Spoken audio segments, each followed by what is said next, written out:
De bruces contra el infierno.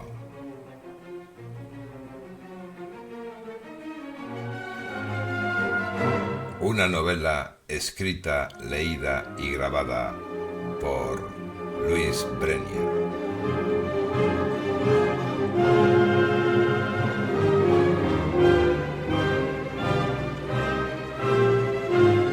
De bruces contra el infierno.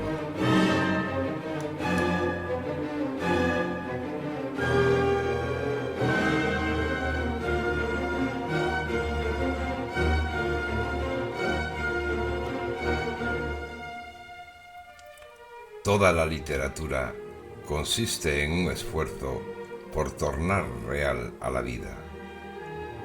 Fernando Pessoa, como Bernardo Soares, en el libro del desasosiego.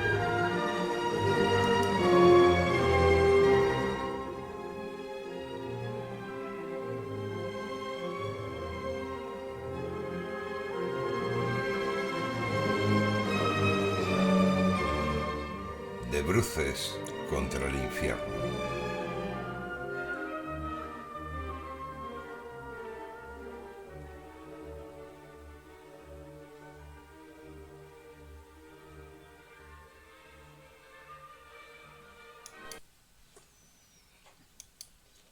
Capítulo primero.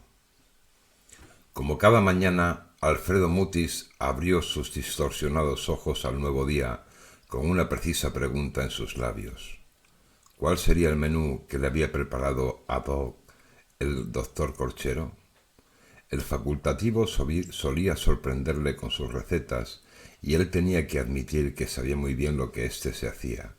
No en vano debería haberse ganado con sus probados méritos el reconocimiento profesional por parte del ilustre Colegio de Musicólogos, por lo que en parte no le correspondía dudar de su saber hacer, aunque fuese el paciente y menos aún siendo el paciente. Sin embargo, lo que no le cuadraba a Alfredo era que el doctor estuviese mentalmente sano y por ende no conociese en sí las obras que le administraba. Claro que así era como funcionaban las cosas y era un hecho de lo más patente que un doctor no conociese empíricamente en sí mismo los fármacos que recetase, pero sí sus beneficiosos efectos sobre la salud humana. Esta vez se trataba de la Sinfonía Coral Opus 80 del grandísimo Ludwig van Beethoven, el gran compositor talado que mejor había sabido hablarle al alma humana enferma, cual era el caso de la de nuestro protagonista. No era la primera vez que el doctor Corchero se decantaba por dicho músico, ni Alfredo esperaba que para su deleite fuera la última, ni mucho menos si por bien era. La versión se correspondía con la de la prestigiosa orquesta de Cleveland, con Vladimir Ashkenazy como conductor y solista. Una perla, estimó Mutis para sus adentros, deseando terminar de asearse y de desayunarse para asistir cuanto antes a la terapéutica audición prescrita. De hecho, mucho en él sabía que necesitaba algo, sin que por ello alcanzase a identificar qué. Menos mal que, como solía ocurrir, siempre el doctor Corchero tenía para él ya ensayadas las respuestas, de manera que él solo tenía que engullirlas y esperar a que surtiesen sus efectos. El mal le venía a Mutis de nacimiento, aunque no le fue diagnosticado hasta alcanzar los 30 años, edad en la que los síntomas se volvieron tan acusados que precisó de un urgente internamiento y una prolongada cura de silencio que le fue clínicamente administrada en la unidad de salud mental. Cuando el doctor Corchero le dijo sin rodeos ni ambajes que era un melómano, el mundo entero pareció derrumbarse bajo sus pies. Sin bien, también una componente de alivio se abrió paso para perdonarle de plano cuanto tenía que ver con sus declaradas patológicas deficiencias auditivas, que ya supo cuánto habrían de estigmatizarle en lo sucesivo por suponerle la excomulgación ex profeso de la Iglesia de la Algarabía. También para los suyos fue un golpe bajo, especialmente para su padre, que era sordo, por lo que sabía perfectamente lo duro que era vivir aislado, de espaldas a los sacrosantos decibelios y el mundanal ruido. Tener un hijo melómano era de lo más paradójico que en su caso podía esperarse, y encajar dicho revés no le resultaría nada fácil, por cuanto le suponía tener que aceptar que su hijo habría de ser de por vida un caso perdido al que la ciencia nunca sabría ni podría poner remedio. Si su mal era grave, el de su hijo era peor. Si la sordera tenía el inconveniente de privarle de la audición del ruido, también tenía la ventaja de preservarle de la melomanía, que era el gran pecado capital declarado por la Iglesia de la Algarabía. Ese y el que comprendía la devoción por el resto de disciplinas artísticas, en tanto que el arte era la antítesis del ruido y la verdad. Pero tenían que dar gracias. Después de todo, tenían que dar gracias. Alfredo Mutis sería un melómano. Eso era algo que a partir de aquel momento habría que aceptarlo. Pero por fortuna no pasaría de ser un melómano aficionado, esto es, sin formación académica extralegal. Por lo que, aunque tendrían que estar satisfaciendo sus tímpanos con audiciones prescritas por los facultativos, nunca llegaría a ser un compositor. Esto es, un consumado renegado, un verdadero apóstata crónico. No, de ninguna manera. De este particular, por la cuenta que les tenía, se cuidarían a conciencia. Alfredo Mutis sería un enfermo, pero no sería contagioso, al menos musicalmente, que era lo peor de lo peor que tuviera que llegar a consentirles a la familia la Iglesia de la Algarabía. Alfredo tendría sus audiciones, pero por delante de sus ojos jamás se cruzaría partitura alguna. No fuera a ser que, con sus ojos enfermos, la escudriñase y la comenzase a desentrañar e inteligir, y rizando el rizo su mal se tornase aún más grave, por si fuera poco lo que les había caído en gracia. Bastante tendrían con cuidarse de que Alfredo no incurriese en sinestesias, unas desviaciones a las que los melómanos natos eran sumamente proclives. Nadie con dos dedos de frente querría en su familia a una especie de Neil Harbison, que fue un artista contemporáneo, fotógrafo y activista cíbor británico e irlandés residente en España, que tenía acromatosia, una condición visual que desde nacimiento le obligó a ver el mundo solo en blanco y negro. Teniendo 20 años de edad, creó y se instaló un Eyeborg en la cabeza para poder escuchar los colores, y fue cofundador y presidente de la Fundación Cyborg, una organización internacional dedicada a ayudar a los humanos a convertirse en cyborgs, según Wikipedia. Nadie querría tener a alguien así en su familia, y la familia de Alfredo Mutis tampoco. Si la vida le había acarreado el mal de la melomanía a Alfredo, bastante tenían con eso y con sobrellevar lo mejor que pudiesen la penosa y difícil carga. ¿Para qué querrían más? De los males el menos, como se solía decirse. Por lo demás, el doctor Corchero sabía que tenía que guardar especial cuidado con Scriabin, sus acordes místicos y su jactancia de poder oír colores, así como con Rimsky-Korsakov y Olivier Messiaen. Capítulo 2. Desde el mismo instante del diagnóstico, un aluvión de preguntas e interrogaciones se abrió paso en su mente, buscando, como entre el ruido de fondo, respuestas que lo satisficieran. Y fue así como se inició en él el proceso de toma de conciencia de su enfermedad. Se preguntó sobre su infancia y sus primeras inclinaciones al disfrute en secreto del sonido, aunque él no tenía conciencia de estar cometiendo ningún pecado, dado que no tenía con quien compartir su íntima devoción acústica, que por serlo encontraba normal en sí. Por el lado opuesto, cotejaba su también secreta abominación por el ruido, en tanto que no le decía nada, y de cómo le pitaban los oídos sin que él entendiera comprender por qué, cuando se rayaban las estridencias y los chirridos que a todos los demás chavales parecían complacerle tanto, en tanto que no se cansaban de procurarlos de mil maneras. Pero claro, él nunca había escuchado por otros oídos que no fuesen los suyos, y por tanto no sabía cómo oían ni qué les resultaba íntimamente agradable o desagradable. Él pensaba que todo el mundo era como él, y que los sonidos y los ruidos eran las dos caras de la misma moneda, por cuanto no se había parado a tomar en cuenta el silencio por su carácter más evidente o porque quizás, se preguntó, su ya implacable melomanía, de la cual bien gestionando, formaba una parte de lo más fundamental, ocupando centrípetamente todo su cerebro y sin que se diera cuenta no se lo permitía. Cosas por lo demás comprensibles en un niño, si bien ahora se le hacía raro que ninguno de sus familiares lo advirtiera. Claro que, como estaban tomados por el ruido, ¿qué iban a percibir? La confusa adolescencia también le procuró sus indagaciones, por cuanto sus arrastrados déficits auditivos se hicieron más patentes y constituyeron la causa primigenia de sus rarezas, en tanto que se veía a la legua no era un chico normal, de tan claras que presentaba numerosas lagunas de atención al ruido blanco que le ponían en la escuela, y no participaba con desenvoltura en las algarazas y jolgorios que se formaban en las procesiones que organizaba la iglesia de la Algarabía, absteniéndose incluso, si le era posible, de asistir. Partir de que hacer ruido era fácil podía ser aventurar demasiado. Alfredo Mutis, como indicaba su apellido, era un chico especialmente callado y taciturno, pero de ahí a pensar que fuera un melómano mediaba un abismo que nadie, ni siquiera él, consideró jamás. Pasó la edad del pavo como bien pudo y supo, sumido en la confusión que el ruido oficial le procuraba y que en vez de aclararle las cosas se las embarullaba y retorcía hasta lo indecible. Otra razón más para comprender la hinchazón de su discreción y sigilo. Sin que él supiera atajar la babel que día a día se iba apoderando mentalmente más y más de él. Observaba a los demás chicos y para su perplejidad los estimaba inferiores a sí, cuando paradójicamente ocurría lo contrario, aunque en el fondo envidiaba el mullido confort y goce que, a diferencia de él, el ruido les infundía y que parecía hacer desaparecer, como por arte de magia o encanto, todos los males que pudieran padecer desde sus conscientes conciencias, cuando en cambio, por su interior, él lo sabía a su manera, desfilaban inconfesables infiernos capaces de sacar de quicio al más experto de los sacerdotes de la iglesia de la Algarabía. O al menos eso era lo que estimaba para sus adentros cuando se paraba a pensarlo como sabía pensarlo en medio de la varaunda de dudas que le asolaban como fantasmagóricos ídolos profanos.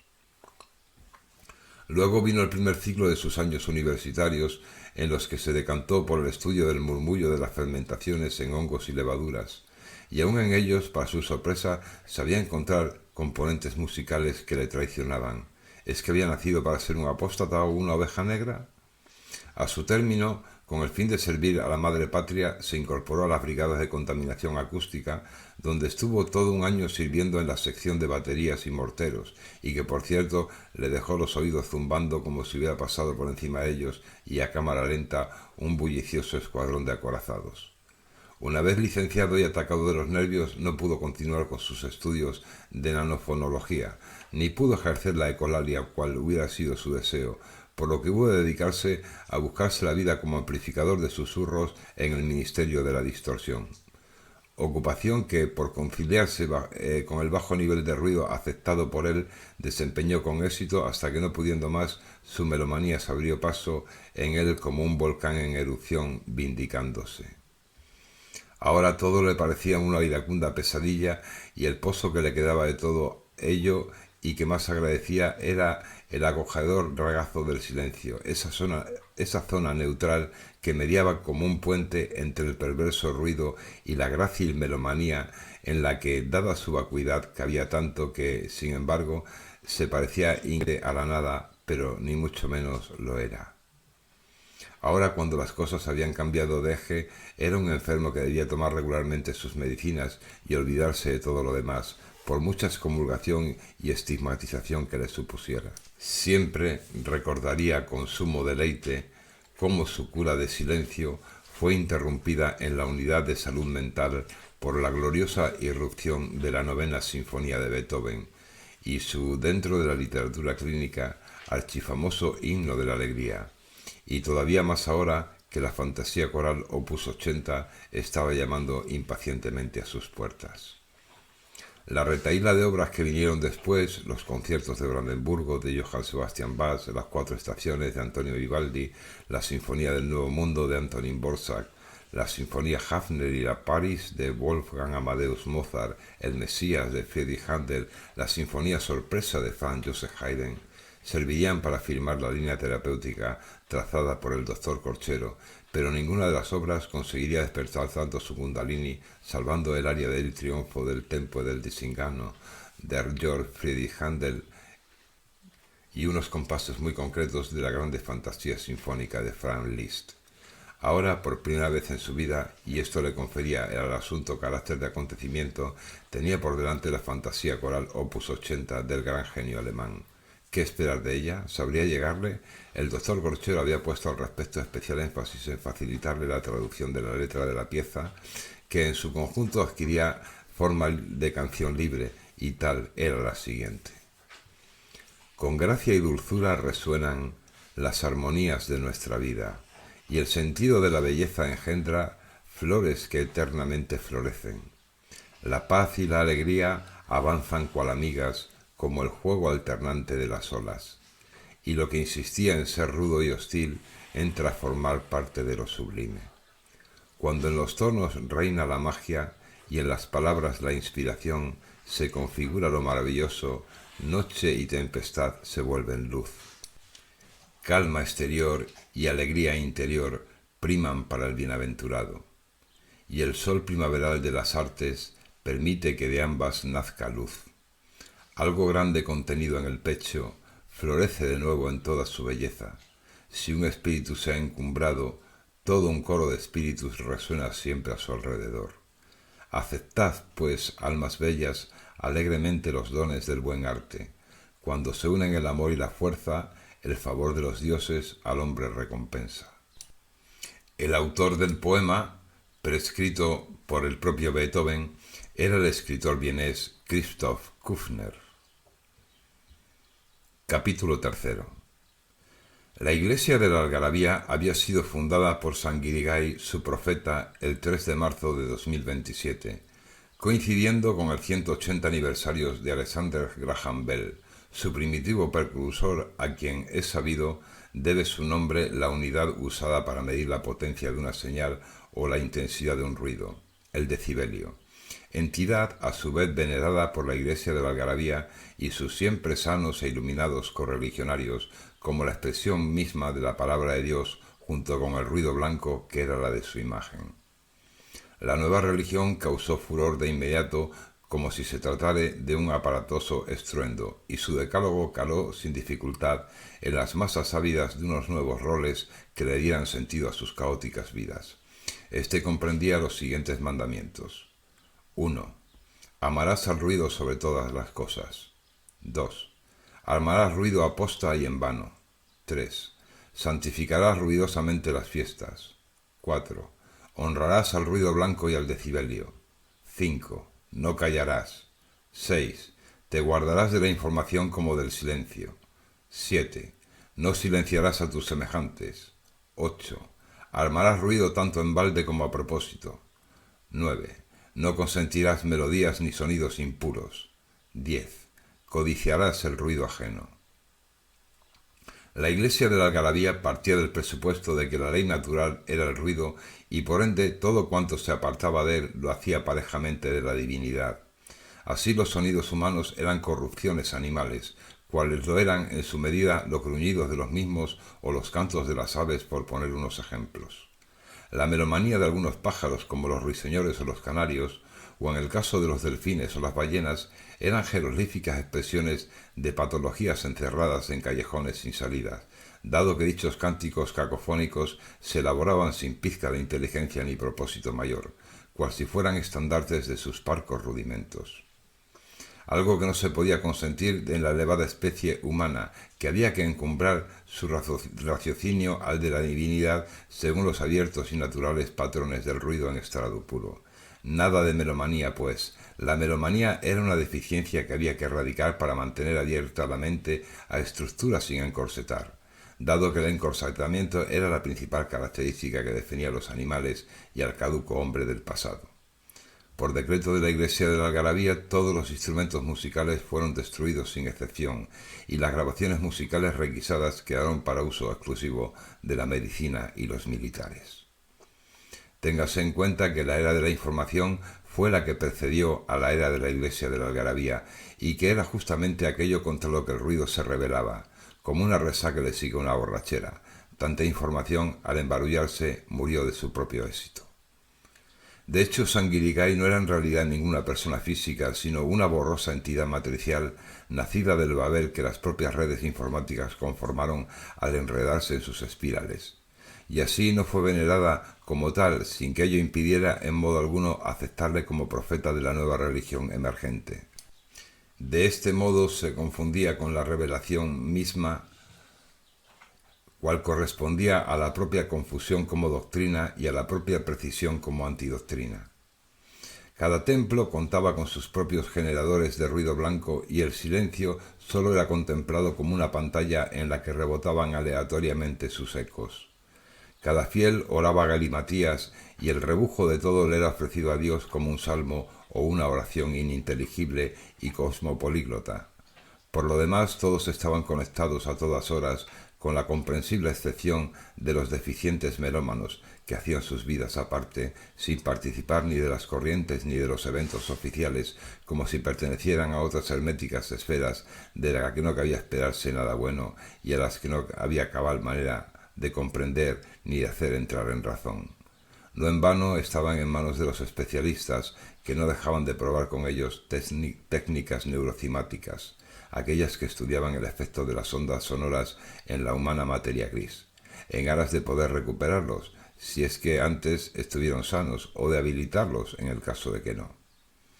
Alfredo Mutis era consciente, como los suyos, de toda esta expatriación, y su gran afán era el de aprender a vivir bajo su nueva condición, algo que no le resultaría nada fácil por cuanto, a pesar de los incondicionales pero limitados favores de los suyos, se habría de ver inmensamente solo y contra las cuerdas, quisiera como que no. Su prójimo ya no sería su prójimo, al menos en el sentido en el que hasta entonces lo había sido, sino una especie de ejército de la contradicción y el desarraigo. En cuanto al doctor Corchero, que parecía ofrecérsele como un puente mediador, en el fondo no sería más que otro de ellos, alguien con quien su alma tampoco podría contar, a pesar de que no pudiese dejar del todo de hacerlo, cual, a poco que lo pensase, le gustaría. Si bien quizás todavía demasiado temprano para formular este tipo de valoraciones, dado que hasta el momento presente solo encontraba palabras de agradecimiento para él y su medicina, pero es que estaba tan triste. Capítulo cuarto. Pero ya había llovido lo suyo desde que la iglesia de la Algarabía había sido fundada, y por ende su religión estaba ya más que asentada en los días que nos corresponden, en los cuales el tiempo parecía haberse estacionado como, a falta de referente, parece suceder en los procesos aleatorios. En un mundo señoreado por el culto al ruido, sólo lo simple resultaba provechoso, en tanto lo complejo parecía perderse en los marasmos de lo ininteligible y, por tanto, quedaba reservado únicamente para la omnipotente comprensión divina, la misma que en sus galimatías los deficientes melómanos parecían los pobres pretender alcanzar, siempre de puertas para adentro, ya que de estas para afuera nadie les escuchaba, puesto que lo que trataban de decir estaba siempre fuera de lugar y las más de las veces no tenía ni pies ni cabeza. Los fieles hacían sus vidas entre el ruido y a menudo montaban bullas y broncas que eran bien recibidas en tanto que podían ser fidedignos reflejos de una buena salud mental. Ya desde niños se les educaba en el ruido, promoviendo algarazas y jolgorios, crecían en la hilaridad, entre chanzas y bromas, maduraban en sus regocijos y jaranas envejecían con parsimonia cacofonía y al palmarla se morían y santas pascuas. Los deficientes mentales, en cambio, absortos en su melomanía, tenían detrás cada cual una silenciada historia en particular, una retorcida historia de la cual ni ellos mismos podían dar fidedigna cuenta, como no fuera a ellos mismos, si es que acaso nadie lo sabía, cupiera tal posibilidad. Alfredo Mutis, que en su nueva condición se acababa de estrenar, era demasiado joven todavía, y lo que le fuese a deparar la vida estaba aún por verse, al menos desde sus extraviados ojos, que no desde los de los demás. La fantasía coral opus 80 de Ludwig van Beethoven le aguardaba ahora como una fiesta, o quizás, se dijo suspicazmente, como una calibrada conspiración clínica, mas él no podía hacer otra cosa que escucharla, y si por bien era y sabía hacerlo, asumirla. El gran compositor germano era toda una garantía de buen hacer. Habían pasado los siglos y los siglos y aún conseguía mantenerse en boga como el primer día. ¿Qué más podía desear un melómano? ¿Qué? Mucho en él le daba las gracias anticipadamente al doctor Corchero y mucho en él esperaba renovárselas después. Capítulo quinto. Uno de los principales escollos de cada cual, se decía para sí Alfredo Mutis en la cabina de audiciones, es el propio silencio.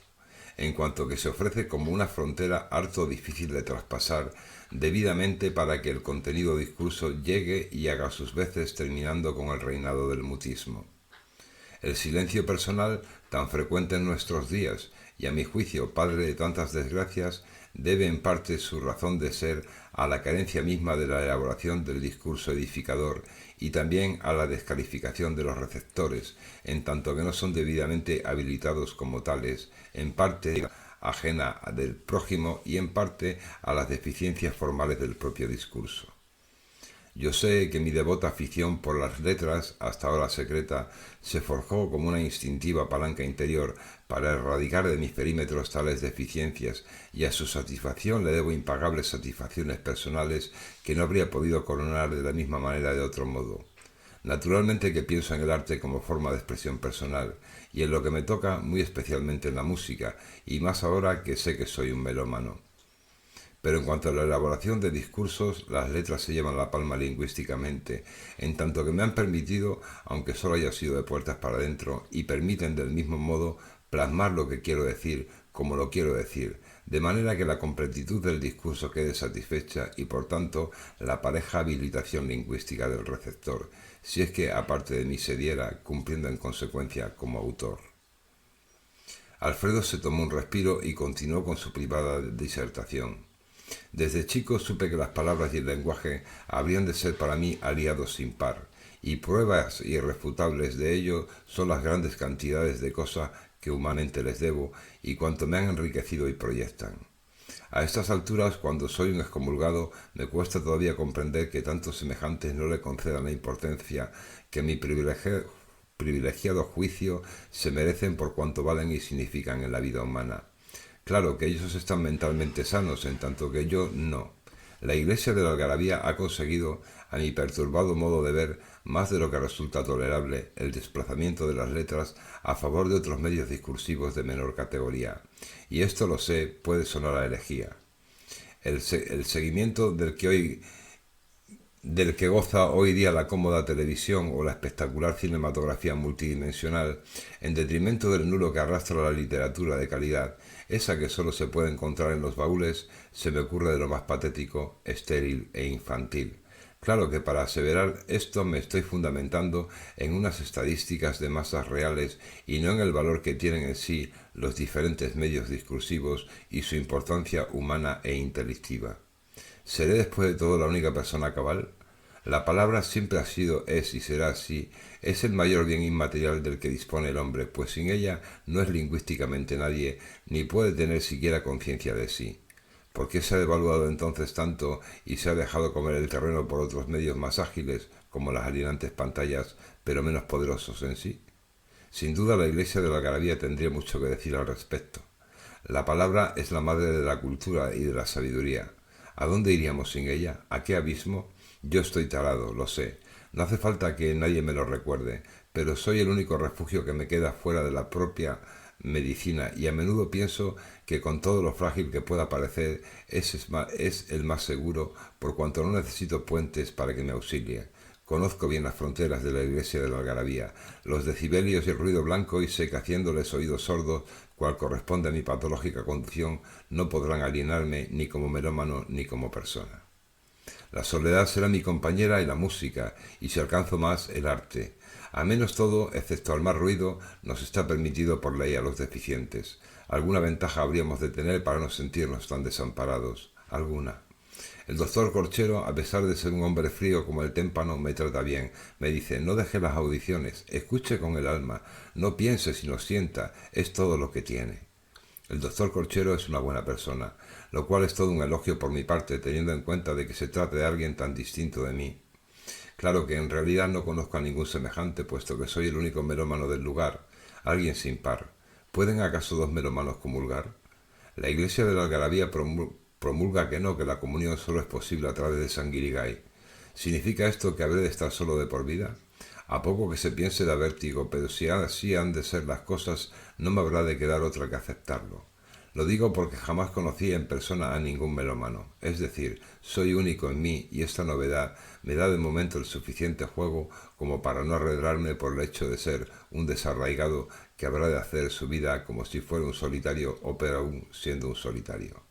Claro que yo no he dado de la baraja las cartas que me han correspondido. Claro que en el fondo soy inocente y por ello la medicina me arropa. Yo no tengo la culpa de ser un melómano. Nací con esa condición y bastante es si tengo que dar las gracias por no haberla descubierto antes y haber podido por ello haber hecho una vida normal mientras que la he ignorado. A pesar de cuantos sufrimientos me acarreó y si bien es verdad que agua pasada no mueve molinos. Ahora sé que soy un melómano y eso es lo que importa. Ahora sé que soy diferente y que mucho depende de mí saber hacer fructífera, al menos para mí, tal condición. Por lo demás, con todo lo que digan, soy una persona muy inteligente, demasiado, diría yo si estuviese seguro de que nadie me escuchase, como para tolerar el ruido, mas ¿habrá de servirme en algo mi inteligencia? ¿Podrá darme frutos? Al menos de momento me distrae, lo cual no es poco si se piensa bien.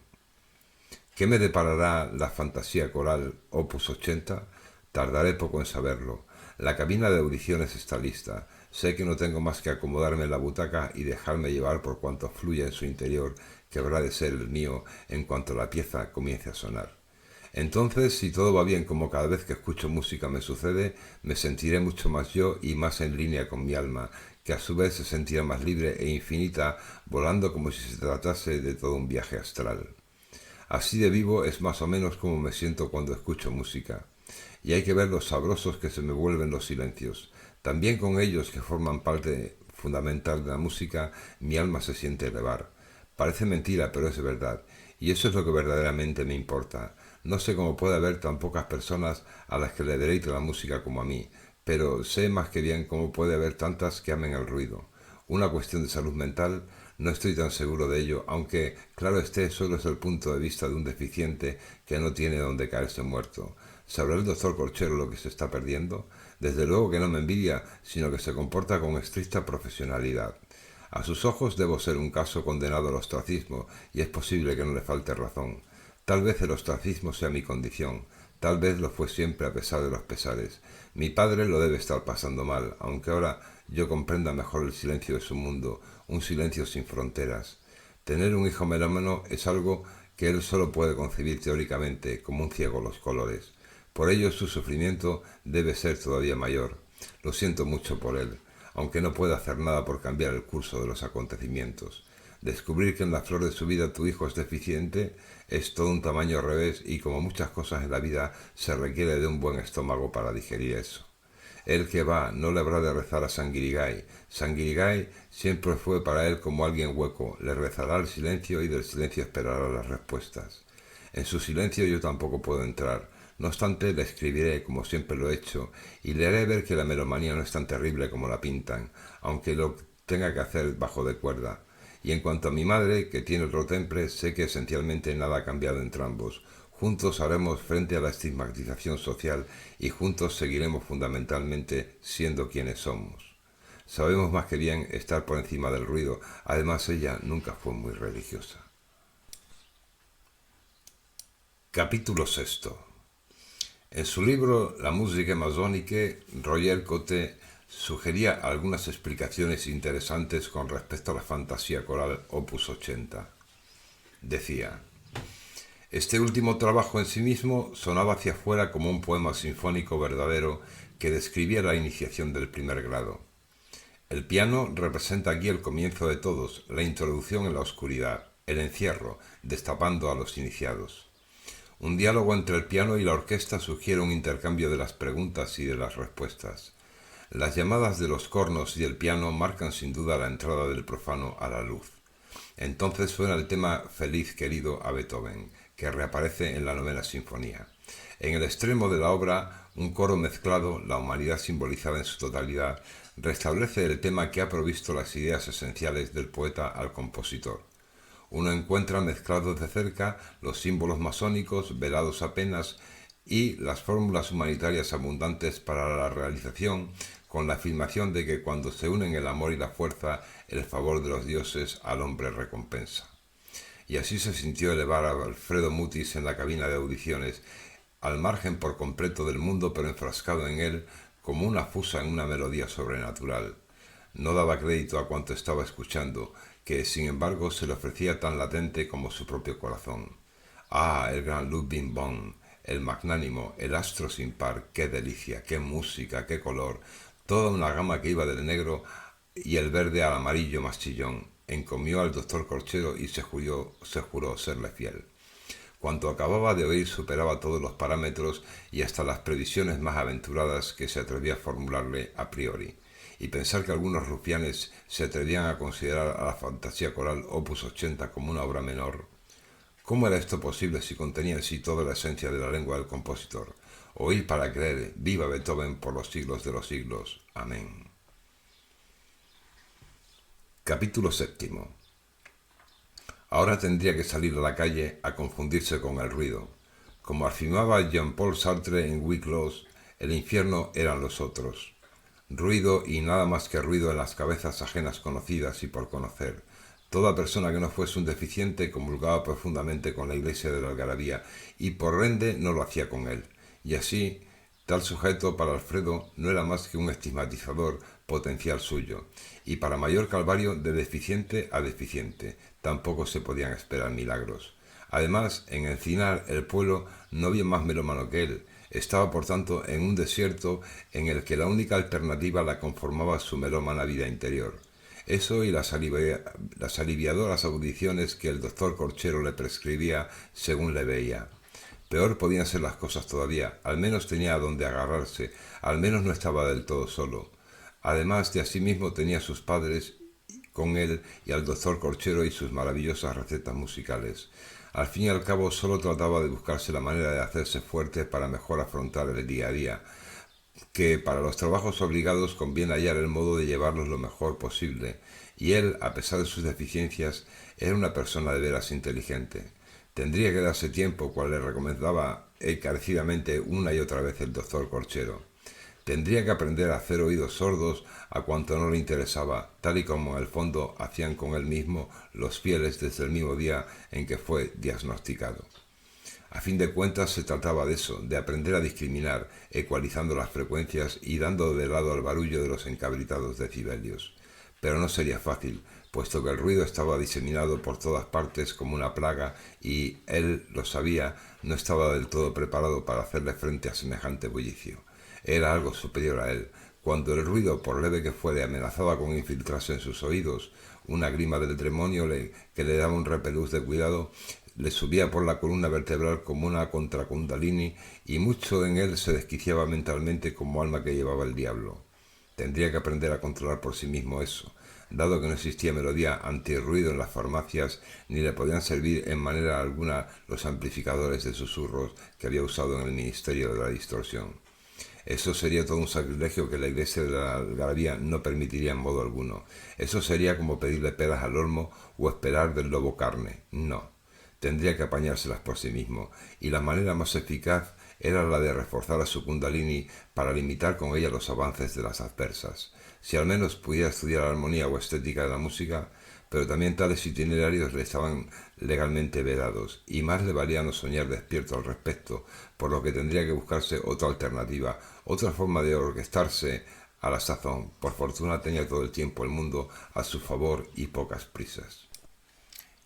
En esto fue cuando, como si fuera una náyade, la vio por primera vez a través de la claraboya de la consulta médica, toda vestida de blanco y con la característica cofia en la cabeza que le confería un aspecto más gracioso y grácil todavía, recogiendo su pelirroja melena rizada. ¿Quién sería, aparte de, como parecía ser evidente, una enfermera? De su silueta parecía que emanasen vitales efluvios y toda ella parecía conformar un armónico cántico hecho carne. ¿Trabajaba allí? ¿Cómo se llamaría? ¿Se habría fijado en él? ¿Estaría al tanto de su enfermedad? Un nuevo horizonte de carácter femenino parecía abrirse a sus deficientes ojos de clara forma afectiva. ¿La llegaría a conocer en persona? ¿Harían buena química? El nuevo día le acababa de regalar un presente que él se juró cuidar como si fuera un tesoro, cual en verdad para él ya lo era en cierto modo, a pesar de la gran cantidad de lagunas por cubrir entrambos claros que anheló que una especie de telepatía le ayudara a cubrir. ¿Estaba soñando acaso? No.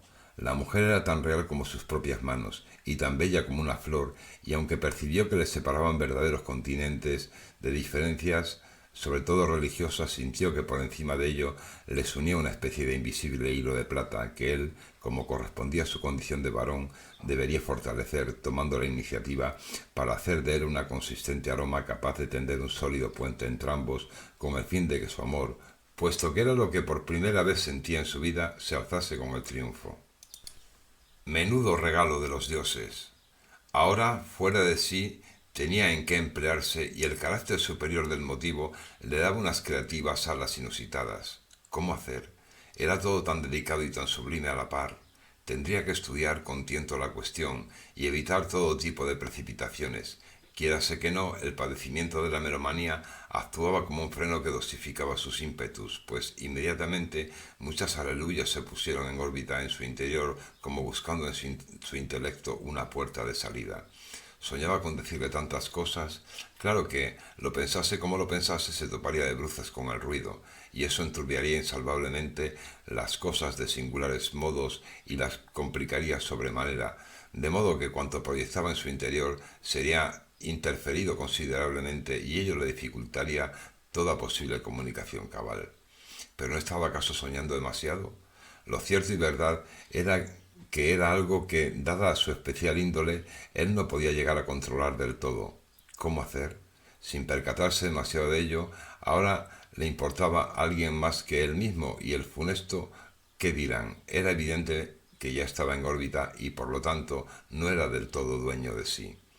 Ahora tenía una razón para soñar despierto. Ahora ya no se sentía solo. Ahora era ahora, sí. Y como poco podía soñar cuanto se le antojase. Capítulo octavo. Como la algarabía en estado puro era el principal alimento espiritual de los convecinos y el suyo lo era la música, Alfredo Mutis entendió que su plan, todavía por perfilar, de hacerse con la atención de la pelirroja enfermera, tendría mucho de apostasía y por ello encontraría el doble de inconvenientes a la hora de formalizarse, si es que tal palabra encontrase cabida en el vocabulario que le estaba legalmente consentido. Le sería tan dificultoso a la sana desconocida convertirse a la melomanía como para él, incluso enamorado, lo era retornar al follón del bullicio y la batahola. Él no lo sabía y le apesadumbraba la idea de que su amor necesitase abrir un cisma en la amada para su consumación, pero a sus ojos no tenía otra alternativa, lo cual le suponía otra razón más para medir bien los pasos que pudiese aventurarse a dar. Sin duda, un buen aliado en estas prudencias era su acusada timidez, que actuaría como una segura ralentización y a la par le evitaría lo que podrían ser irreversibles tropiezos, frutos directos de precipitaciones. Una empresa de lo más frágil si se tenía en cuenta la suma de las fuerzas contrarias en proporción con las proclives, que fuera de su corazón no se podía decir que estuvieran en ninguna otra parte. Mas se entendió oportuno que debía buscar la alianza con su discurso literario epistolar lo suficientemente potente como para que le permitieran trasladarle con sus mágicas palabras sus más elevados y nobles sentimientos, y con esta gran mira un tanto mercenaria y accesoria decidió hacerse escritor. ¿Y si todo no fuere verdad, sino que por lo que fuere resultase un producto de su imaginación y su sed? A decir verdad, tal posibilidad no le importaba mucho ahora, cobijado como estaba por la certidumbre de querer contar en sí con alguien, aunque le separasen hercios y decibelios por doquier. Era preferible y más inteligente deleitarse en el confort que le embargaba con solo evocarla. Al menos este era un bien real, en tanto que así plenamente lo sentía y lo expandía dentro de sí. ¿Se lo notaría el doctor Corchero? ¿Le administraría alguna audición especial para rebajar su íntima euforia? Evidentemente no pensaba decirle nada al respecto, pero si la escudriñase le referiría que a su juicio eran las todavía recientes reverberaciones de la fantasía coral opus 80, y él no tendría otra que entenderlo así. No le iba a decir que era su recién descubierta compañera la que había despertado en el tanto, no, mejor recurrir a la pieza musical, linda y poderosa como ella sola. Capítulo noveno. La iglesia de la Algarabía tenía en su haber más que bien amarrados todos los canales de difusión habidos y por haber. Desde los más medias o Internet a la red de chorrerinonucleica, desde las televisiones multidimensionales o las radios hasta la neurocinematografía, de manera que no se escapaba de su gobernada cobertura ni un solo alfiler. Y todos emitían ruidos por doquier, bullicio mansalva, follón grosero enredado por el ágil batiburrillo que facilitaba el zapping y los inestables diales, de manera que el caos era la merienda de negros que toda la población manducaba a espuertas para comulgar estrecha e íntimamente con Sanguirigay. Sólo los deficientes quedaban eximidos de tales comuniones, perdidos y disolutos como se hallaban por su enfermizo culto a sus patológicas melomanías del demonio, y contra el que la ciencia no había logrado encontrar otro remedio que el paradójico de alimentarlos, si bien intransferiblemente no fuera a ser que corriera el dado y lo que era un mal de pocos se convirtiera en una pandemia de muchos y fuera el acabose. Así, lo política y religiosamente correcto era el alboroto, y cuanto no le hacía la cama no era visto con buenos ojos. Para ello también se había ensalzado a la hiperfugaz actualidad y a todo cuanto fuere pasajero. De hecho, el ranking de hits era de lo más volátil y efímero, de manera que por el afán de estar siempre a la última, los ciudadanos olvidaban pronto el reciente ayer, rápidamente desbancado por el aluvión de novedades en boga del hoy y las previsiones del mañana que formulaba el Consejo de Gurús de la Iglesia de la Algarabía, adelantándose como nadie a los tiempos. Las noticias corrían como la pólvora y los falsos rumores y las más descabelladas contradicciones también sabían encontrar su lugar en los líos que nadie sabía de verdad cómo desenredar. Todo lo cual revertía en una sumisión más inerme y en un aborregamiento más conducible de los fieles, que fuera de orar a sus maneras no sabían hacer nada más, tan vendidos y expuestos como a cada actriz se sentían a poco que se pararan a pensarlo. Sólo los deficientes parecían ir por libre, pero semejante insensatez no les era en modo alguno envidiada, sino que, por pura estigmatización, era tenida por estulta y enajenada, propia de personas sin dos dedos de frente ni pizca de gracia. De hecho, nadie quería ser deficiente, antes muerto que hereje. Era preferible el ruido salvador antes que la ininteligible melomanía que no había Dios que comprendiese, ni fiel que no abominase en su más profundo yo, por cuanto lo hacía sentirse peor aún que desnudo, es decir, en pecado. Y de pronto, sin pretenderlo, sin comerlo ni beberlo, Alfredo Mutis se había dado de bruces contra todo eso y más. Y fuera de sus padres y la medicina estaba más solo que la una. ¿Cómo hacer? El cielo parecía habérsele venido encima de sopetón, pero él tenía más que claro que, si de alguna manera podía, no estaba dispuesto a pasarlo mal. Capítulo 10. El doctor Corchero le notó inmediatamente su alteración, pero se creyó la explicación que él le dio y que ya conoce el lector. Con el único ánimo de sosegarla, tuvo bien prescribirle la Sinfonía número 3 en Fa mayor, opus 90 de Johannes Brahms, cuyo segundo movimiento, el andante, le hizo flotar de gusto como si se tratase de una sensual caricia. Pero a su pesar, la persona de la enfermera no se le iba de la cabeza, y a su alrededor, como si se tratase de un torbellino, no dejaba de dar mentalmente vueltas, un ejercicio que, por cuanto le consentía, se le ocurría ilimitado e inagotable, dado que no dejaban de ocurrírsele ideas y más ideas, bellos pensamientos y ensoñaciones de los más celestiales. Ah, cómo era el amor. El amor era inspiración, era edificación y era comunión. Todo eso y más era, en su mente arrebatada por su corazón, el amor. ¿Cómo hacer entonces? ¿Cómo, cuando toda la posible acción le estaba de antemano vedada? La escuela de toda la vida, que comprendía la relación epistolar sostenida con su padre, le facilitaría la respuesta, escribiendo. Sí, le escribiría secretas cartas de amor y cuando se le ocurriere. Para eso tenía mano. La sordera de su padre se la había ejercitado, dado que la escritura se convirtió en la única forma hábil de poder comunicarse con él. Escribiría, y ello le ayudaría a poner en orden mágica palabra sus elucubraciones, y a la par a elaborar su discurso, ese que llegado el caso también podría hacer como puente espiritual sus veces. Claro que tendría que tener siempre en cuenta sus deficiencias y los superávits de su sana amada. Mejor. Así el discurso a elaborar sería más exigente, aunque el amor de las personas sanas por la verborrea era una significativa dificultad más a añadir en su todavía incipiente empresa, a fin de cuidarse especialmente de la misma. Aprendería, si fuese preciso, a meter paja y a hacer bulto. Haría todo lo que fuere preciso que estuviera a su alcance con el fin de conquistarla. Por eso no iba a ser, aunque supiese que jamás llegaría a ser un poeta, dado que los versos eran demasiado álgidos para él. Pero eso no quitaría que pudiera llegar a ser todo un literato si fuese un menester. No había que arredrarse al respecto, y menos aún antes de comenzar siquiera. La muchacha sí la escucharía y sabría de verdad quién era él y cuál era su coeficiente intelectual, a pesar de su patológica melomanía.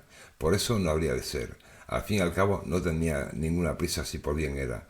Se preocuparía entre tanto de averiguar cosas acerca de la pelirroja, como quien no quería la cosa, y cuanto fuere conociendo pasaría a formar parte de su arsenal.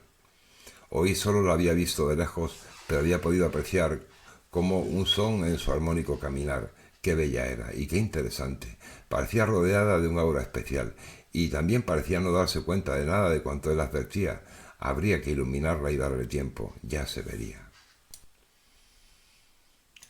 Capítulo 11. Querido padre, te escribo la presente con el fin de que te sirva de consuelo a la hora de encarar el no tan fatal diagnóstico de mi melomanía. Ten en cuenta que por tu desgraciada condición de sordo no te puedes hacer una idea demasiado exacta de qué es esto que en mí tanto y tan maravillosamente habita. Si supieras cuánto consigue colmarme la terapia del doctor, si supieras cuánto puede proyectar en mi interior la música, tal vez le dieras gracias al cielo en vez de increparlo. Aprende de madre y de su manera de llevar el asunto. Haz como ella, como si nada hubiera pasado, pues a fin de cuentas nada de lo esencial que nos une ha cambiado. Y esto es muy importante, tanto que me atrevo a darle las gracias no ya a San Guirigay, sino como pensarás que blasfemo al dios melómano que de seguro copa en las más altas esferas, pues nadie como él pudo haber concebido la música y haberme concedido el don, sí, el don padre de la melomanía. Procura verlo así, desde la ecuanimidad que te concede tu monótono silencio, al cual, gracias a la música, comprendo mucho mejor. Si supieras cuán importantes son los silencios, observa el plural que también debes en tu interior conocer en la música. Tal vez considerases que en vez de cerrárseme los ojos se me han abierto para estar más cerca de tu alma, la de madre y la mía propia. Doy gracias al cielo infinitas por ello. Ahora, qué duda cabe, te comprendo mejor, y así, puesto que tu sordera te incapacita para registrar en mí deficiencias, deberías proceder con nosotros, y observa cuál fácilmente incluyo a madre, para velar por los férreos lazos familiares que siempre nos han caracterizado, imperando por encima de cualquier otro rol. Deja que los demás armen chanzas y broncas, que protagonicen líos, que veneren ciegamente a San Guirigay y a la iglesia de la Algarabía. En el fondo, ni tú ni madre nunca fuisteis de ellos, sino que tú en tu silencio y ella en su sabia ecualización supisteis hacer orejas de mercader. Deja pues que habiéndome encontrado sea yo mismo, y no te lamentes por mi afortunada suerte que en el fondo tanto te debe para nuestro bien. Quiero darte lo que espero que tengas por una buena noticia. Dado que no puedo ser compositor como tanto me gustaría, he decidido hacerme escritor, a expensas de cuanto he aprendido a base de comunicarme contigo. Ya sé que los escritores están de capa caída con tanto ruido como hay en derredor, pero quiero que tengas claro que no lo hago fundamentalmente por mi prójimo ni persiguiendo lucro o nombre, sino netamente por mí en cuanto ha de obrar como asociada a terapia. De más está el decirte que no sé el tiempo que tardaré en rendir frutos, pero me anima mucho el hecho de que no me apremie ninguna prisa. Al fin y al cabo no tengo nada mejor que hacer y no me voy a pasar todo el santo día vagueando como un zascandil, dado que por mis deficiencias he sido eximido del trabajo y he pasado a ser pensionista. Escribiendo estaré permanentemente estimulado y lo que es más, mi melomanía podrá encontrar formas de realizarse sorteando las prescripciones legales, puesto que nadie se va a poner a que escriba lo que me dé la real gana y cuanto se me antoje. Hasta ahí habríamos de llegar. Al menos los deficientes tenemos a nuestra disposición nuestras parcelas de libertades, y yo pienso que andaría rematadamente tocado del ala si no me afanase para aprovecharlas. Naturalmente, padre, que seré un autor de mi tiempo. Te lo digo para que no te pille de sorpresa, cuidarme de tus expectativas y tratar de hacerte comprender el peso generacional que ha de plasmar a tus ojos en mis frutos. Dame por lo demás tiempo, que esto no ha hecho sino comenzar. También yo, no te quepa duda, te concederé a ti todo lo que precises. Aprendamos, pues, padres ambos de madre. Ella abarca más que los dos juntos.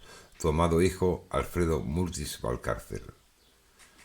Para curarse en salud con respecto a las dobles posibles indagaciones de su padre sobre sus progresos literarios, en cierta parte comprensibles, Alfredo consideró oportuno abrir una dimensión exclusivamente literaria paralela a la gran epístola que pensaba dedicarle a la enfermera, e inspirándose en cuanto de un tiempo a esta parte se le había venido encima, el diagnóstico de la melomanía y su conocimiento como grave y severa patología, tuvo a bien titularla De bruces contra el infierno, y sería una novela, una estupenda novela vindicativa y espeluznante. Capítulo 12. La señora Araceli, su madre, como en su día el doctor Corchero, también le notó su íntima euforia, pero la asoció por un lado a las sesiones de musicoterapia y por otro, gracias a las confidencias de su marido, a su reciente determinación de hacerse escritor, oficio para el cual ella, a pesar de no ser una mujer de letras, entendía que valía, y no porque pensara como sus convecinos que Alfredo tenía demasiados pájaros en la cabeza, sino porque, de presentirlo, juzgaba que ésta era la sede de un gran talento. No obstante, no le dijo nada al respecto, sino que se hizo la tonta, en un claro afán de respetarle y no influirle, como una prueba más de la fe que tenía en él. En cualquier caso, los escritores eran personas que se las sabían arreglar bien solos, y si su hijo quería ser uno de tales, nada mejor que darle calle y rienda suelta. Para ella era más importante cómo llevase su enfermedad, y a este respecto agradecía cuantos recursos pudieran ayudarle a sobrellevarla, y si la literatura se iba a comportar como uno de tales, bienvenida fuera. Ella no se iba a entrometer en nada de aquello, sino que confiaría enteramente el particular a su hijo y su voluntad. Eso sí, le deseaba lo mejor, y esto era que no flaquease en el empeño, que no le fallase ni la inspiración ni el ánimo, y así los frutos le vendrían más rodados. Por lo demás, Alfredo siempre había sido amante de los libros, y por eso confiaba en que tuviera criterio y supiese qué se hacía. Asimismo, juzgaba cuánto de positivo le supondría a su marido Gaspar ser el padre nada menos que un escritor, por cuanto éste había amado y amaba todavía las lecturas que le proporcionaban todo cuanto a sus oídos no les podía llegar, y que constituían el mayor y más poderoso vínculo comunicativo con las demás personas y el mundo de que había disfrutado a lo largo de su vida y gozaba aún. De manera que la señora Araceli tuvo a bien la íntima euforia de Alfredo sin conocer la verdadera razón, o al menos la razón última de la misma. En cuanto a Alfredo, hay que decir que se sentía muy feliz con sus dos recién abiertos trabajos y la imagen de la enfermera bailándole de continuo en el alma como si fuera una ninfa.